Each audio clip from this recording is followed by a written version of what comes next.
merci de nous rejoindre aujourd'hui. Alors, thank you for being with us today. We're talking about the flows across borders that are economic, but also demographic and geographic. Sometimes tax issues intervene and social issues. And these interdependencies generally create prosperity, and it can benefit some, of course, cross-border workers, for instance, or the companies that employ them, but it can harm others. And I'm thinking about perhaps the local population, where prices can be increased on the other side of the border, and also there might be more competition across the border and higher taxes to pay. So in order to create a win-win situation, public policies are necessary, and it is often the governance deficit that we observe in terms of the cross-border regions. We talked about this yesterday, and we'll come back today and focus on good governance. How can cross-border actors manage these differences? How can they eliminate or attenuate any imbalances? How to organize a multi-level governance? Because there are several legal, administrative, national systems that meet at the borders. So I was saying that we are with Christoph Schnaudigel. Good morning.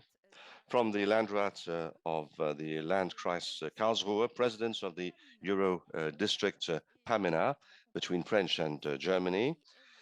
Professor Katy Hayward, good morning. You are Professor of Political Sociology at Queen's University in Belfast and Senior Fellow, UK in a Changing Europe think tank. No longer in a changing EU, I'm afraid, but in a changing Europe. And also we have with us David Back, Managing Director at Greater Copenhagen, member of the Growth Commission for an Inclusive and Sustainable Malmö. And we are going to talk about all these regions.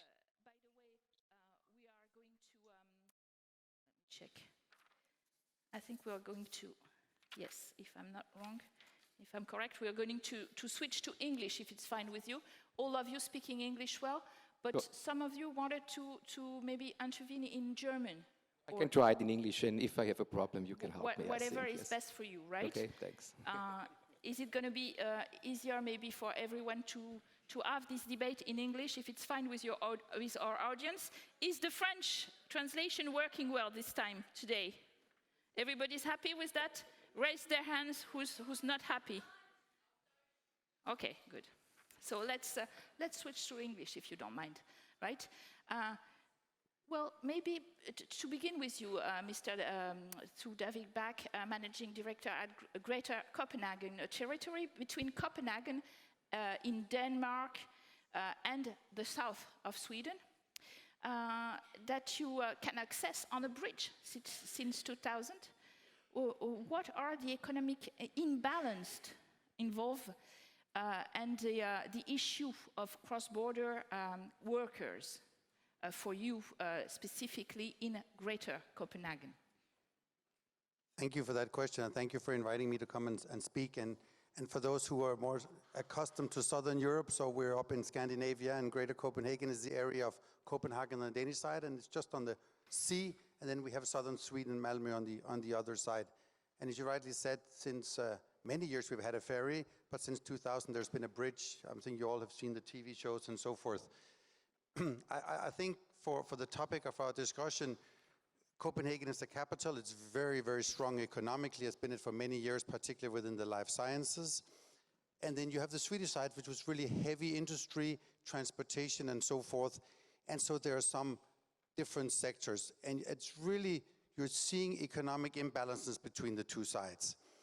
And we thought that bringing in a bridge, making it very, very easy to commute from Malmö to Copenhagen, it takes about 20 minutes. It's as easy as taking the EGTC from here to Les Halles or somewhere else in Paris. So it's that simplicity, but we're still seeing actually increasing economic imbalances in this region.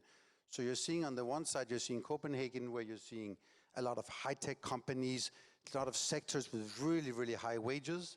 And so there's a lot of competition for labor, as in many places. So you're seeing rising incomes, rising salaries, a lot of people making a lot of money. And then you're seeing the Swedish side, where on one side, some people are making good money, getting good jobs because that economy is growing.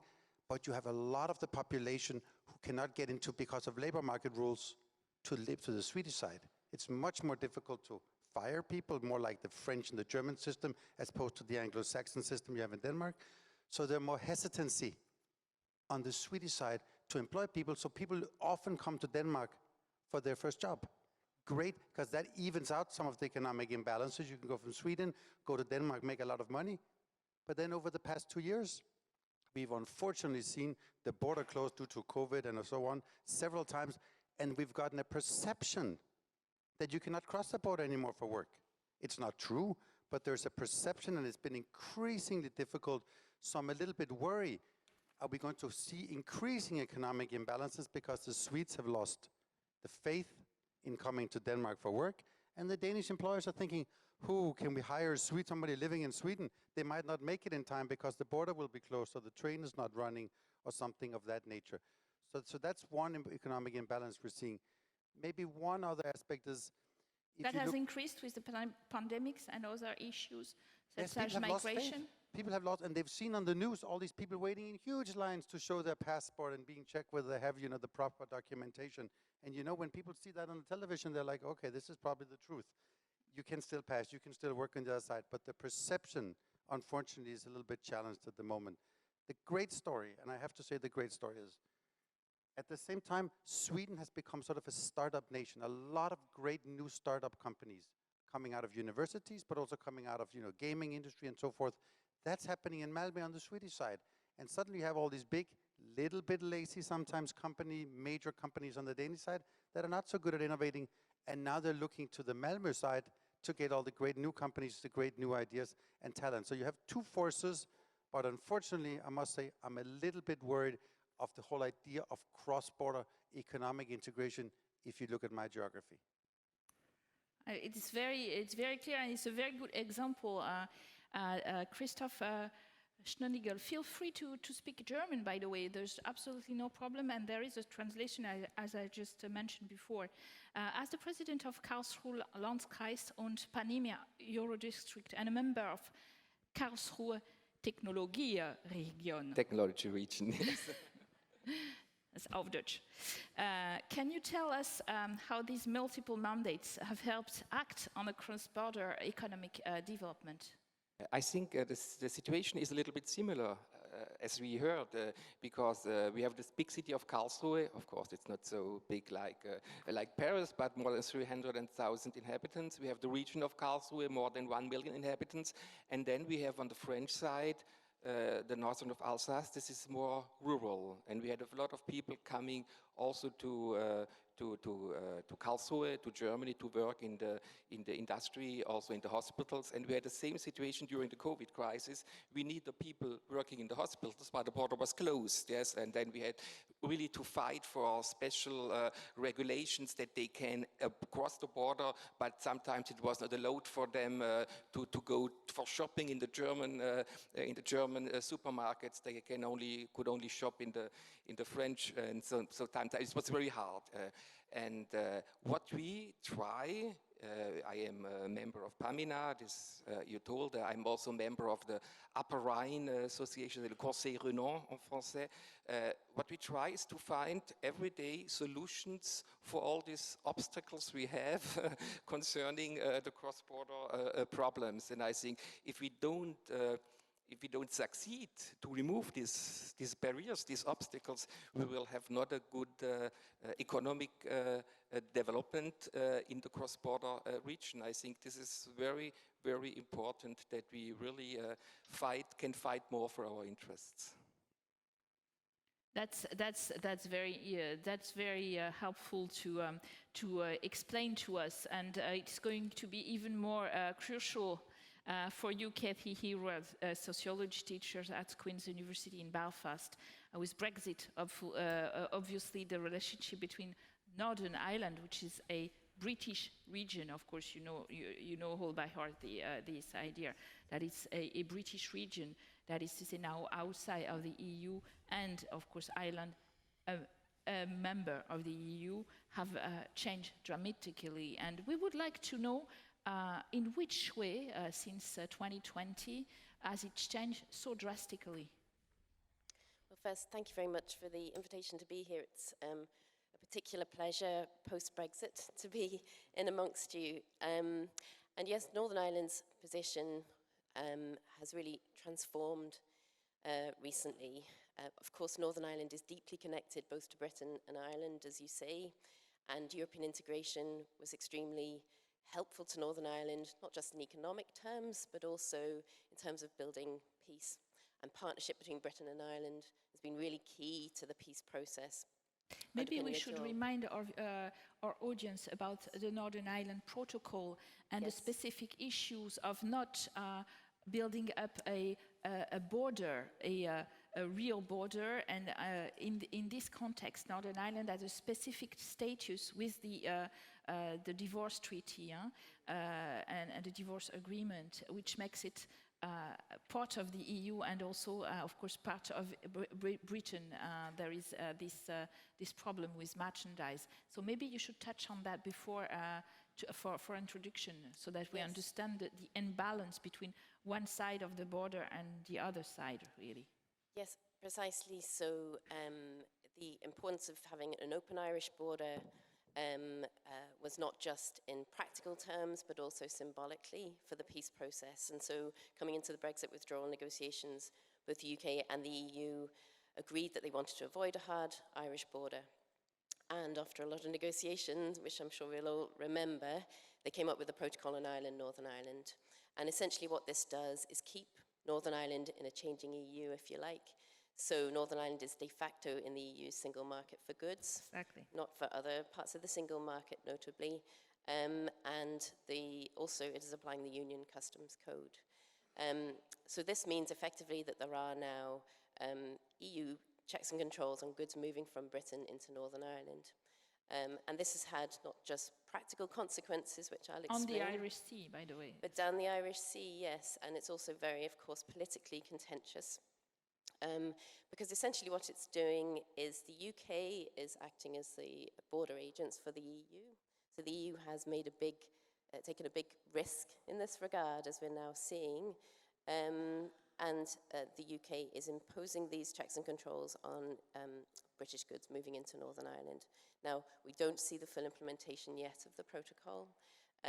It's a good indication of quite how significant an external border of the EU is. Yes. And now this is within the United Kingdom itself, within the UK's internal market. So we've seen significant change over the past 18 months, which has been, since the protocol began to be implemented, already in economic terms. So we haven't got the detailed figures yet on goods moving from Britain to Northern Ireland.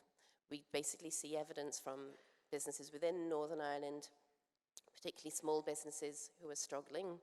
And this reflects the interdependency, if you like, of Britain and Ireland, in that a lot of the movement of goods between the islands was very much in terms of connected supply chains. So small businesses are struggling with the paperwork, those who rely on goods coming in from Britain.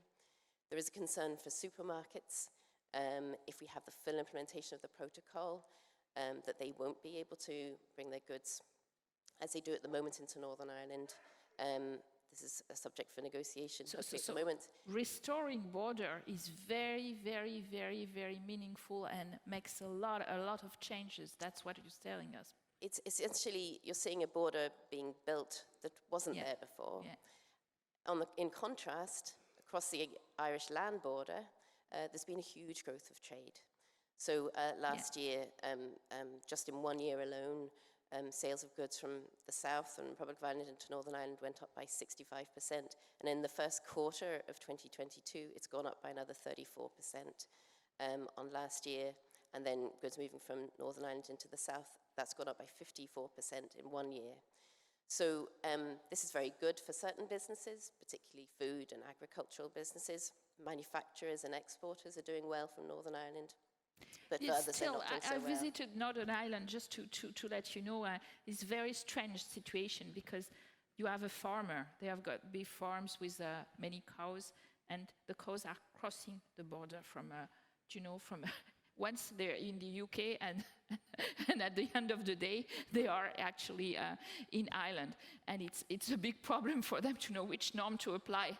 and it's the fact. It happens to many farms, and so it's really a legal also issue of all day for these people. So it's very strange what's going on. As you said, it's been restoring a border that was not there anymore. It was totally invisible. Some of it being on rivers, etc.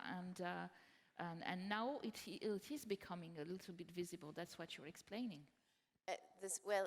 Not so much on the Irish land border because Northern Ireland remains in the single market for goods, but you're touching on the really important point there, which is about the practical difficulties in establishing a hard border. And they're looking at the Irish land border with, say, 270 crossing points, including rivers, including small, tiny roads, and saying how difficult it would be to have an EU external border along that line compared to Northern Ireland's sea and air entry points, which there are about 7 of them, main ones.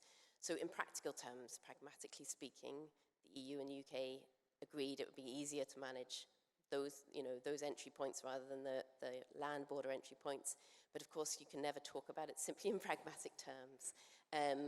There's also the symbolism of it, but also the nature of that trade and how complicated that trade is within an internal market. Yeah, it's the most problematic border right now. So it's very interesting to have you on this panel. Obviously, it's very interesting too to turn to Denmark and Sweden, because I understand to David back that there is a tax agreement. Tax is everything apparently, or the most difficult to solve as when it comes to cross-border cooperation. So there is a tax agreement between Denmark and Sweden to avoid double taxation of cross-border workers. How do the two states have come to cooperate better? Have they been pushed by the local authorities, cross-border authorities, precisely?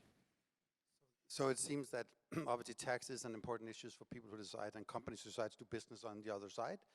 And so there's a special agreement in the greater Copenhagen area that you pay taxes in the country where you work. Usually you pay taxes where you live. So you pay on the other side, meaning a lot of the Swedish people who are traveling mostly to the Danish side are paying taxes on the Danish side. So I think for everybody besides the local authorities in Malmö, the system really works very well. There's a little bit of, does all the money that comes back from Denmark to Sweden, they sort of have an even out system. Do they end up in Stockholm or do they travel back to the border region? That's always a discussion. I think part of our paradox was during the corona crisis, all the health authorities, like many places, they said to people, don't go to your office, stay at home if you can. So a lot of people, I think about 15,000 of them living in Sweden, particularly in Malmö, stayed at home, did what the authorities said, and everybody were happy and they were trying to do their jobs. And then after 3 months, the tax authorities came in and said, you're not working in Denmark anymore, you're working in Sweden now. No. Yes, I can see you're not crossing the bridge anymore, so pay taxes in Sweden. They're like, suddenly they had to redo their whole tax scheme. And then, but I went sometimes to the office. Yeah, but then you can, so it was an administrative nightmare for these people. And so I, together with my political leadership, we said, we cannot do this. It makes no sense for those people affected, but it also makes no sense for the picture, the image of working cross-border. Imagine we get not just the queues at the border, because we have to show their passport again, but you also get this image that you're going to be, get a big tax burden if you choose to work on the other country. So we said, no. We got to stop this. So I think this is what you're alluding to. So we in my political leadership, which includes mayors of Copenhagen and so forth, we summoned the two governments. We put them in a room, and then we got Danish industry to help us and Swedish industry, and we didn't let them out before they said, we have to look at this tax issue. And so we invited them back 6 months later, and we said, where are you guys? Have you started progressing? And they know they were going to be a little bit sort of sweaty if they came into that room. And so they've started the negotiation between the two countries to fix these, what seems like small problems, but for the people involved, there are major problems on a cross-border taxation issue. So I have to give a little praise to the Danish and Swedish government who actually sat down, and now they're actually negotiating how to fix some of these challenges of cross-border cooperation in a new world where you have pandemics and this kind of issues that we didn't expect. Very nice. Je redis à notre public, bien entendu, préparez vos questions. I would like to say again to our audience, please prepare your questions on the Slido as well, as you can see, like that. I can see your questions as well as, of course, as questions from the room, which can be asked in any language. You can express yourselves in the language of your choice. Question to our guests, either in French or in any other languages. It will be translated to them, don't worry. So, alors, by the way, Christoph Schnaudigel, we were discussing the good cooperation between states, and you're a representative of a territory where the Aachen Treaty, alors le traité d'Aix-la-Chapelle from 2019 applies. It applies with a bilateral. It's a bilateral Franco-German treaty that has helped many initiatives. Is it the case of your initiative, Moro project on the Rhine River? And is that right, that bilateral treaty help and are very necessary to actually cross-border initiatives and good cooperation, in your opinion? Well, I think it's a step, but it's not the solution, yes, because I think it's very important to have this traité d'Aix-la-Chapelle, and I think it's also important that we have this committee between French and the German members of the parliaments, and we have also, the Eurodistricts have also a seat in this committee, but when we bring a problem, double taxes, a problem, healthcare, when you go to a hospital in France or came from Germany or something like this, if you bring it in this committee, then my impression is it's captured by the administration on the state level. You know, then the members of the parliament, they ask their administration on the state level, can we find a solution for this problem? And they get the answer, it could be, but we have the German law, and the French side says it could be, but we have the law from the French side. So it's the first step, but what we need more are I think the common will to find real solutions. And in Paris or in Berlin or in Germany, we have the problems with the federal level. We have also then the state level. We have Stuttgart as well. We have not the impression on the cross-border side that they really notice that we need solutions for all these cross-border obstacles we have. And so I think it's the first step in the right direction, but what we need more is that the real local authorities, the mayors, the district mayors, the members of the regional councils, they are every day, yes, they are asked to find a solution for all these problems we discuss, and they must have more power, must have more rights in this Traité de la Chapelle, in this committee, that we really can bring forward this process. It's a first step, but for the first step, I'm a little bit disappointed at the moment, because I hoped we could find, with this Traité de la Chapelle, we could find better and faster solutions. Even though you're saying that you got representative, that you might speak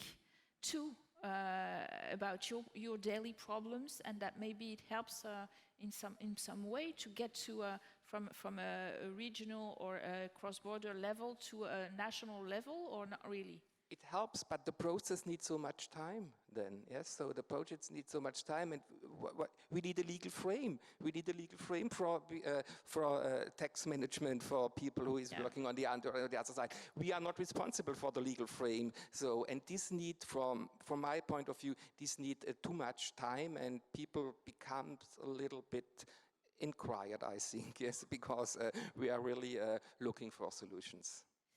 Well, as we speak, thank you very much. As we speak about precisely how to handle problems, there is a big divorce agreement between the EU and, of course, the UK that has taken place, and it took months and years, and probably our audience followed it on TV for the past 2 years. But still, do you think that bilateral agreements, such as Ireland, UK, or France,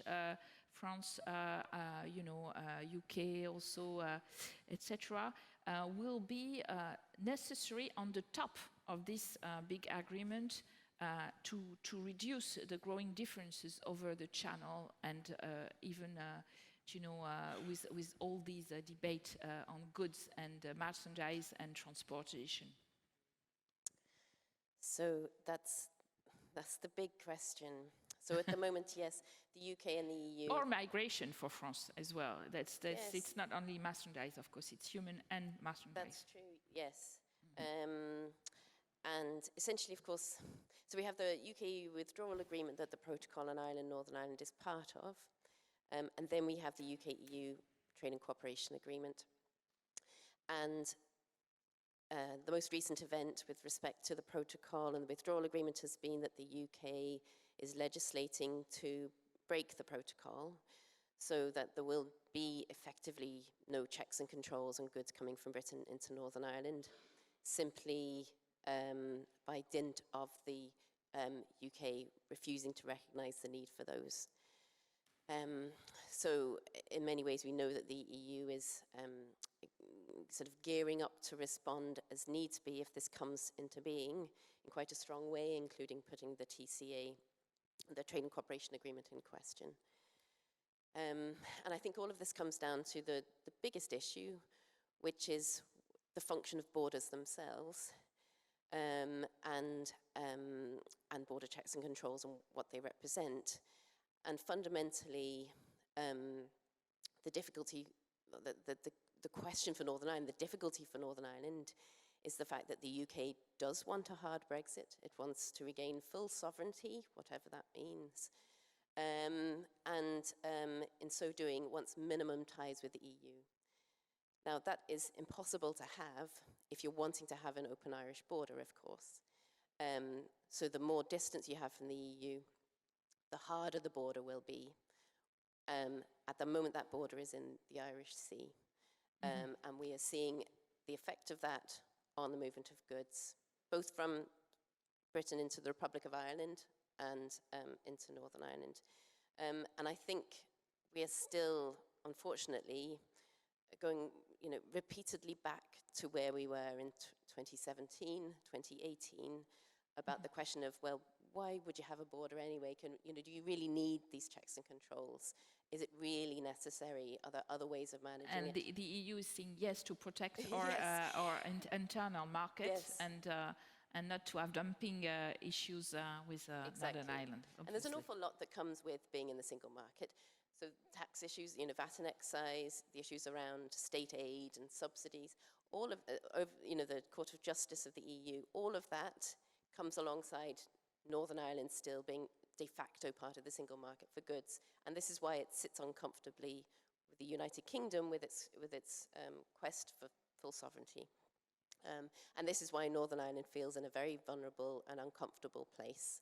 And at the moment, this uncertainty, which we thought had been resolved with the withdrawal agreement, is actually getting worse at the moment. And all those businesses who are benefiting from access to the single market post-Brexit still, through the open Irish border, they feel anxious about the future because they don't know how secure that is.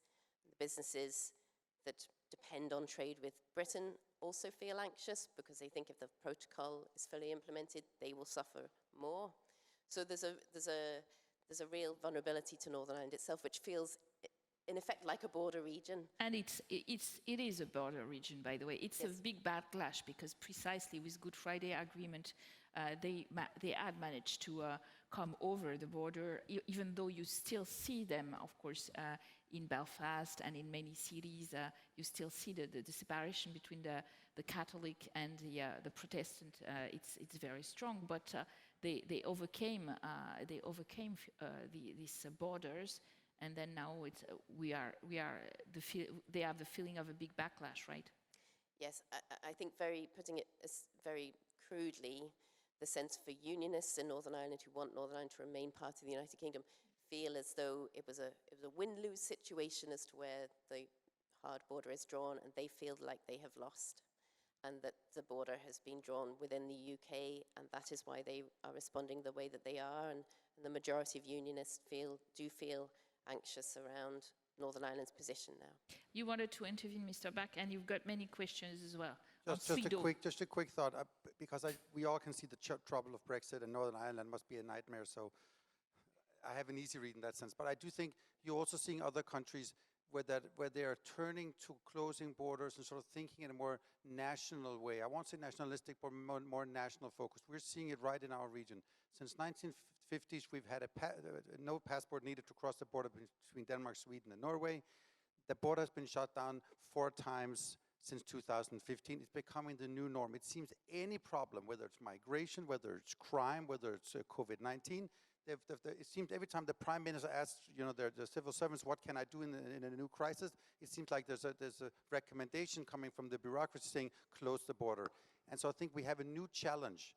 And so which doesn't help most of the time, which has no effect on crime, whatever. It might make sense very small in the short term in terms of public media and so on, perceptions, but it's not making any change. But it's making life in border regions very, very difficult. And we're the economic engine of Scandinavia. It makes really, really no sense. And so I think, saying to what my German colleague was also talking about, we need to push from the regional and the local level us into the decision-making for us, whether it be in Copenhagen, whether it be in Berlin, whether it be in Belfast or Dublin or London, because that's what needed. Border regions have something to give, both economically and in a people matter, that we need to protect.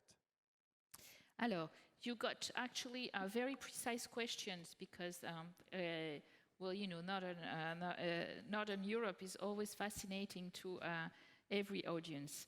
So very specific, Mr. Bach. I'm looking for them. Many, by the way, also. Okay.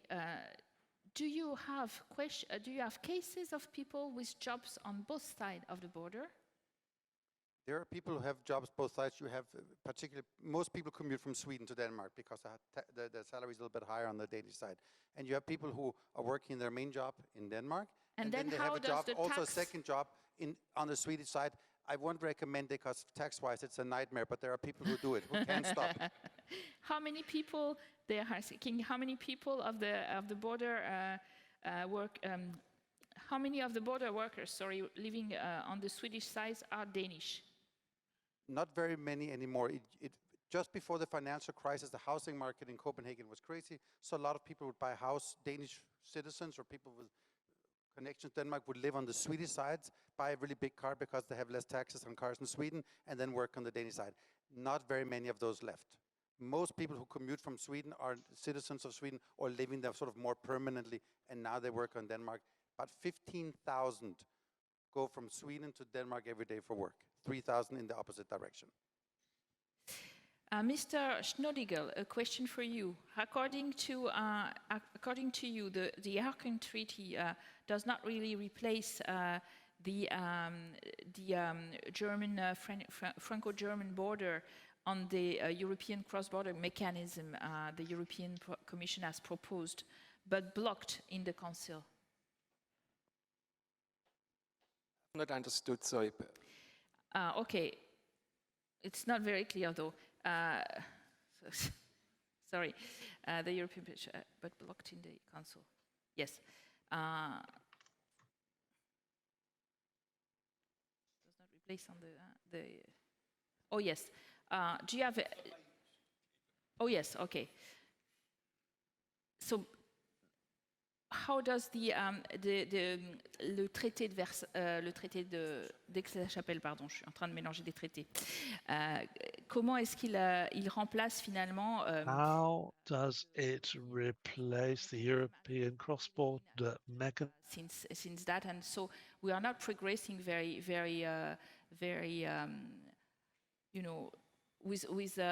with. You don't really believe in general treaties. You believe by step-by-step mechanism. That's what you're saying? I think yes. I think it's one step. It's not a replacement. It's not a replacement. I think that the German and the French government, they have recognized that we have these problems, and they have recognized that we need solutions, and they have recognized that we need a common committee between German and French members of the parliament, because they have the legal consequences and they have to push the process forward to find this this legal frame for these solutions, but this is not a replacement, I think. Yes, we have other, this is, yes, it's another way and it's a step. On va laisser le public poser ces questions très techniques à nos... So we'll leave the audience to ask their very technical questions to our panelists. I'm looking through at you. Please raise your hand if you have questions. They are all yours this morning. Come on, you've had more coffee than me, so you can do it. A question at the back of the room. There's not much over there. Okay, sir. Vielen Dank, Joscha Frey, Vizepräsident des Oberrheinrats.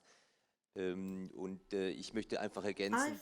I wanted to contribute something, and I just wanted to say that this would be a big step in Europe, but we can't really expect that it would happen tomorrow. The contract of Aix-Chapelle is only in place, has been in place very recently, and we have been experimenting, and it's really difficult to implement it on the level of different governments, and it's difficult to use this contract to resolve several problems and to implement it fully. Okay, so I'm just going to repeat in German, so I can give you some concrete examples as well. We've got many problems in Germany, and France, for example, we've got some environmental regulations. So in each country, we had different solutions to on the condition under what circumstances a worker can, for example, go and work in Strasbourg. So if we really want an economic development, so we can't really expect from normal people that every single time a worker wants to offer a service in a different country, that this person is capable to pay attention to 3, 4, 5, or even more regulations. This is impossible for a normal person. But of course, we want to keep on to experiment with the goal to be able to find practical solutions in the future and to work within this framework and also find solutions on the national level, so that we find just some general levels, general solutions to these problems. Does the panel think that the UK will rejoin European interregional cooperation programs in a foreseeable future? And this is a huge loss for UK region. What would you agree with that? Will the UK join? Well, it won't be rejoining the European Union, and of course, its participation in significant programs such as Horizon Research Programme is being held up at the moment by the EU, and it's been held up because of the non-implementation of the protocol on Ireland, Northern Ireland. I think the EU has been quite explicit on that, and that's really an indication of the sort of trying to test for good faith, I think, when it comes to whether the UK is really committed to implementing the protocol. And then, of course, the EU has a number of things it can use to demonstrate its dissatisfaction with respect to the implementation of the protocol, which sort of adds to the atmosphere of unease at the moment in Northern Ireland, I think. Okay, so maybe a final, because it's time for us to conclude, a final question, as you all touched on the problems, the issues, and the difficulties. What would be your proposals, your solution, your expectation towards national, European, and of course cross borders, authorities to help fight these imbalances that we were mentioning? If I had a perfect answer to that question, I'd be out of my job, because this is what we're trying to do every day. But I think in my geography, I think the major challenge we have, this goes both for the Swedish government and the Danish government, is that they've both forgotten the value of cross-border collaboration. So Denmark has, for cohesion reasons, started to look into the West to make sure that all of Denmark was growing, and they forgot all the relationship to Sweden, and the Swedes fell in love with the North, and so they forgot there was a southern part. I think that shift back to appreciation of what border regions can do as an economic and integration development mechanism, I think that's the issue. So it's really a perception thing. As long as they see there's a value, then they'll fix all the small issues of legal license and taxation, all these small stuff that are important, but they need to regain a belief that you can learn from your neighbor and there's a value to increasing cross-border collaboration. So I will reward maybe a few suggestions that seems very important to you for local, national, and of course European authorities. I think we need more competences on the local level to find the solutions for ourselves. Yes, I know in Germany we have more competences as a mayor as our friends in France. But if we always have to ask in Berlin or in Paris, what's the way? We'll never find a solution. So I think we need the competences. We need the competences that we can decide also for our own as a local self-government. And I think then we have the chance really to find solutions. So you are suggesting federalism for us? Yes, French. of course. Good luck. It's been tried before. Yes, of course. I think this must be very important, and I agree with my friends on the French side. We need this. We need this, and I think this could be really one solution. So what would be a suggestion, of course, and recommendation for local, national, and European EGTCs?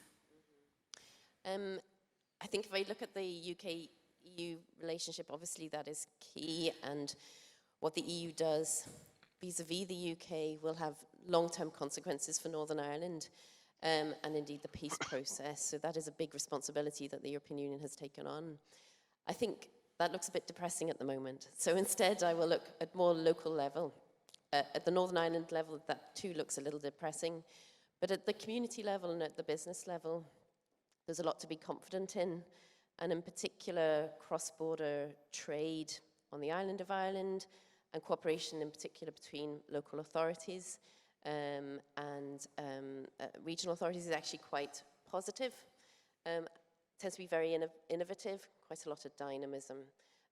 Innovation is a key word, yes. as well. Yes, and I think that's sort of, that's something that can be built upon in the northwest region, for example. On the island of Ireland, there is significant initiative being taken there that will bring benefit to that region.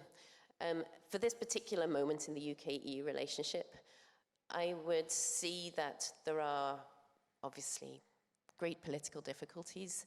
There are very specific pragmatic difficulties as well, and they can be resolved. And I think this is where it comes back to bringing those who are most directly affected into the discussions. And so businesses in particular at the moment who are most directly affected by the difficulties in trade, the hardening borders, they are the ones to bring around the table.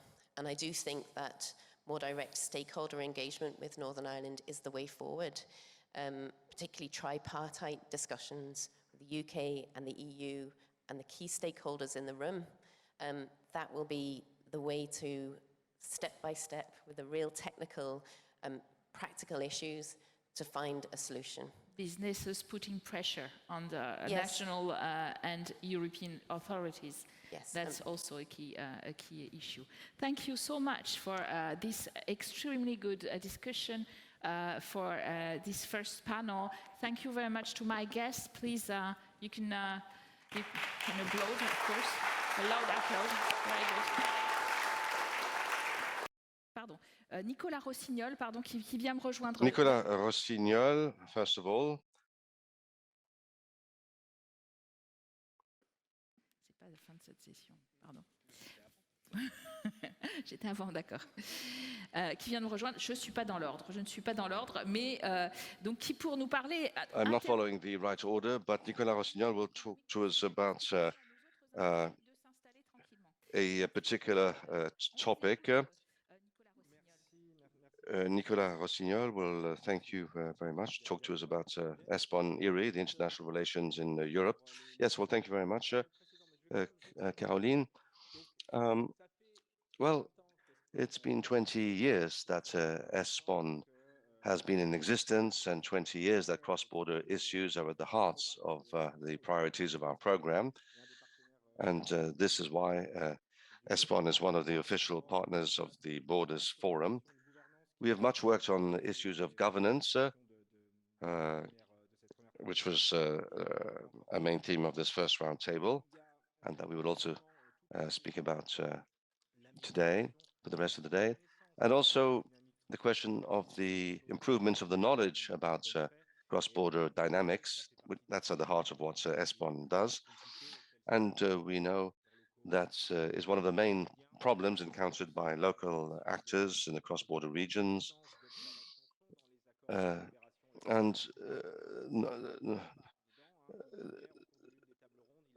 Yesterday, in fact, during one of the roundtables, it was said that ESPON established the very first inventory of cross-border public services in Europe. But a few years ago, we thought that's, well, the problem is a little broader than this. And that if we had systems and national statistics that were very sophisticated,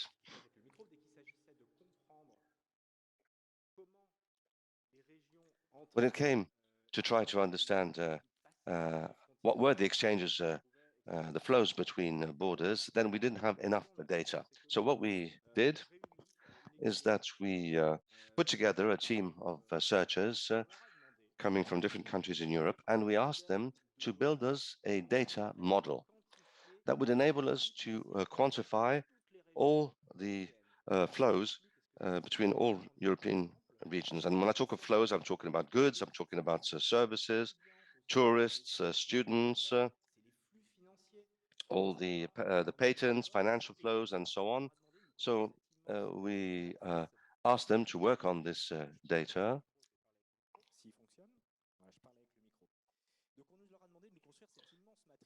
So we asked them to build this huge matrix that was necessary to tell us how things had changed over the last decade. And the objective was to highlight the interdependencies, the topic of the day, economic interdependencies amongst others between European regions. And by so doing, to try and understand a little bit better the vulnerabilities to crises, but also the strengths that enable them to be more resilient. So to explain simply how we analyze all this, if you have a region that is extremely dependent economically of a relationship with one or two other privileged nations, because industrially they might be linked, would imagine that a particular industrial sector might be going through a negative cycle, then your region, of course, will be affected very negatively if you depend on tourism, for example, and that is the case that happened during COVID. Conversely, if you have more balanced relationships, more diversified, more economic partners, then you will be more resilient to any shocks. So we created this matrix. And what did we find out? Well, first of all, that just as in the case of countries, European regions, since the financial crisis, their interdependency actually got tighter than previously. Financial flows. Of course, there was a huge discussion on deglobalization, and we realize now, in fact, that there is a considerable slowdown in terms of exchanges between continents, between countries, but also between regions. And the second thing that we found out is that the dynamic integration of economies in Europe tend to reinforce links that pre-existed before the crisis. And when we know that border regions are often peripheral regions, this has had sometimes negative consequences for them. There are, of course, success stories, There are some regions a little more remote, a little smaller, where the situation was more positive. But what is the case in terms of cross-border regions? It is quite striking that what explains best the involvement of regions, their integration, is proximity. Well, that is intuitive. Of course, naturally, if you're from Northern Ireland, it makes more sense that you will trade with Ireland rather than with Greece, because that country is closer. So that's an important factor, proximity.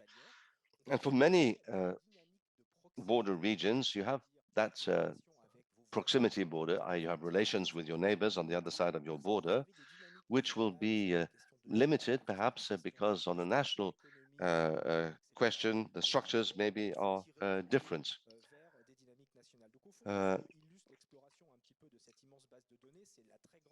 And I think what can be exemplified through this huge database is the large complexity and diversity of the situation. I can give you 3 examples based on the cases that were mentioned for the Greater Copenhagen, for Northern Ireland, and for Karlsruhe.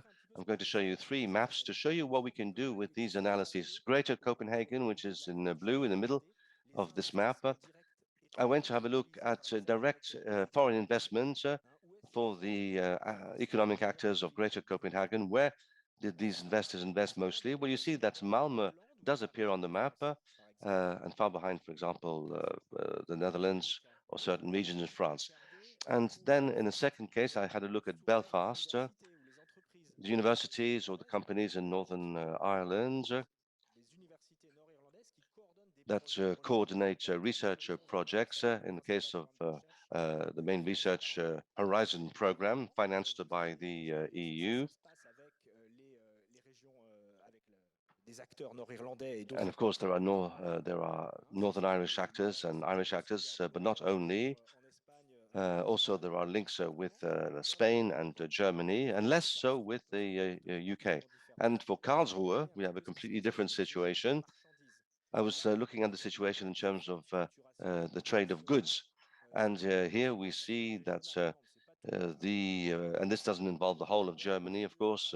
We have Baden-Württemberg, the Rhineland, in the broader sense, and Bavaria, and parts of the Alsace region.